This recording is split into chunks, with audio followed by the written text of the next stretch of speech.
said the most important question or defining question, I can't remember how I phrased it, for the future of our civilization and its survival is who fills the vacuum left behind by legacy institutions that we once trusted?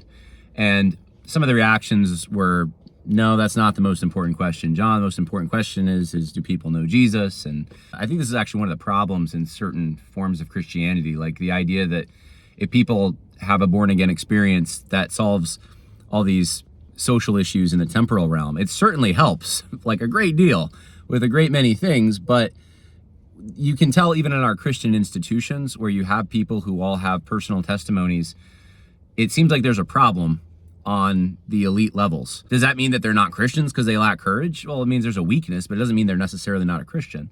Or they lack prudence. Does that mean they're not a Christian if they lack prudence? You see what I'm getting at? So anyway, I want to kind of flesh out what I meant by that. And it's one of the reasons I actually wrote this book, Against the Waves, Christian Order in a Liberal Age. You can go to johnharrispodcast.com, or actually you can go to, I think, againstthewavesbook.com and get a copy. But it's on Amazon, it's on Audible. I wrote a few chapters, though, on this issue of leadership, and I'll just to briefly summarize something that I think is important for this. The temporal world that I live in, my children live in, my grandchildren will inherit, this physical world, it'll look a certain way. It will have certain institutions or certain mechanisms that are inescapable. You're going to have a market. You're going to have a place to get information. You're going to have ways to adjudicate disputes. All of these things just come with life. And it's going to look a certain way based upon the directions of these institutions that are influential. And those institutions and their direction, those are going to be determined based upon who controls those institutions. So we want virtuous people who, preferably Christians, who have skin in the game and who are, prudent and just and have self-control and are brave. We want those kinds of people behind our leadership class, in our leadership class. And one of the problems we face is we have a leadership class that is loyal to itself. They're managers, managerial elites. They're loyal to themselves. A lot of them are cunning. They're snakes. But they aren't loyal to the people that necessarily serve. And I think we all know that. I think trust has been broken. But what's going to fill that gap remains to be seen. Now, in pre-modern times, I talk about this in the book, you had kings or nobility or even landed gentry that had a certain function in society they understood about themselves. They were self-aware. They had to set a moral example. So they had to exercise virtue in their lives so that people under them would exercise virtue. And then you had, during the Industrial Revolution, the robber barons or oil tycoons and big money, big oil, big steel, Carnegie and Rockefeller and Vanderbilt. And these guys, I think that there was a switch that happened. They were maybe less concerned about those responsibilities, but they still took philanthropy very seriously. So there's somewhat of a transfer. But our tech elites, there really isn't much of a transfer. You could say Elon Musk is exercising some courage and so forth, but like his personal life, is he really setting a standard? In our legacy institutions like academia, politics, and sports, and the marketplace, big business, and entertainment, media, things that we utilize, the people who are platformed and in charge and that kind of thing don't set standards of morality either. Not very often, at least. They don't see that responsibility so much. And if they do, it's usually a bad standard, right? So I think one of the things we need is to get back to these standards. We've been relying on leaders at lower levels to set the standard in local communities, people in voluntary organizations, local pastors, people who take leadership in the community. They tend to have more virtue. They tend to operate at a scale in which they can be punished more if they don't have virtue, and the accountability that comes with the people in their actual community rather than other managerial elites. So knowing that exists means if you happen to gain power, like a Trump figure, or you build an institution that outclasses, let's say you build a media empire that outclasses the media empire that currently exists, you have to look for people to fill these positions, and you need to tap people that have exercised virtue at these lower levels and proven themselves. That's one of the things I talk about. Another thing is, if you live and have the bandwidth at lower levels to be involved in voluntary organizations or to start some charitable organizations, Trail Life, for the formation of young leaders. I mean, this is where things are tested. This is where men become men, because they go from boys to that challenge that makes them prove themselves in the community of men.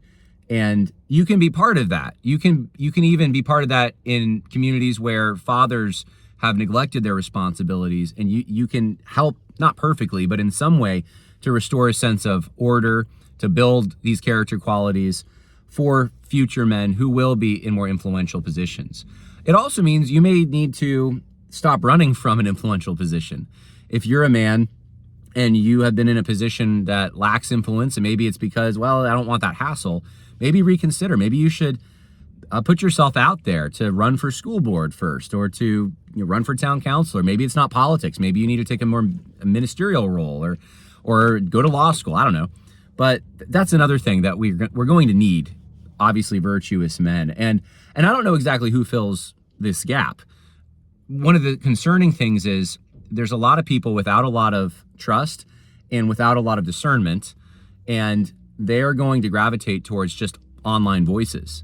Even as I speak to some of you, right? You're listening to me online.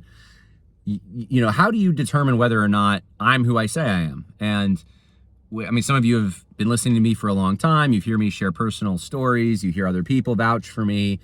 But in all honesty, you could do a lot in a studio. Obviously, I'm not in a studio. Maybe that's one of the things that vouches for me. But you could do a lot in a studio. You can dress a certain way. You can be a complete charlatan and just act for a camera and gain a following. And this presents problems where there are also potential strengths. We can go around the classic traditional media, but it also means this makes room for some real bad actors. So, and that's obviously only one avenue. That's the media. That doesn't solve problems in other arenas. So what are we going to do with all the various arenas where leadership is demonstrated? How are we going to fill those roles? That, I think, is the question. It really is moving forward. That's going to set the tone for the rest of society and where people as a whole go. Because where power is, where examples are where people end up gravitating toward. That's what sets policy. The experience of history shows this.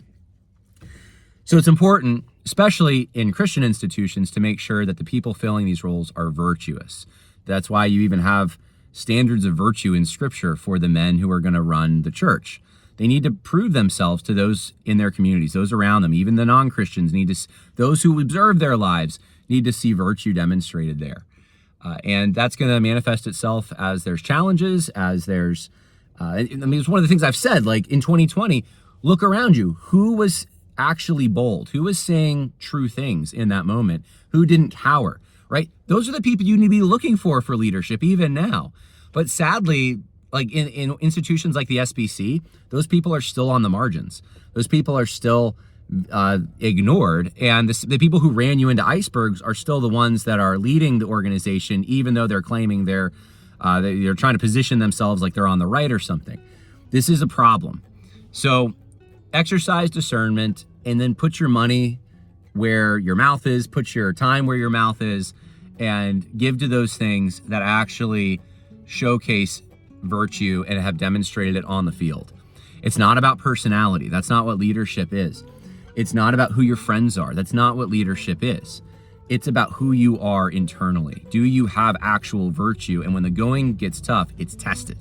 That's how you solve the problem of leadership. And you're going to have mechanisms to test this. We have some, but they're on lower levels primarily. So check out my book. I talk a lot more about this problem, and I talk a lot more about how to find leaders and some ideas that I have for figuring out mechanisms to do just that. Against the Waves, Christian Order in a Liberal Age. God bless.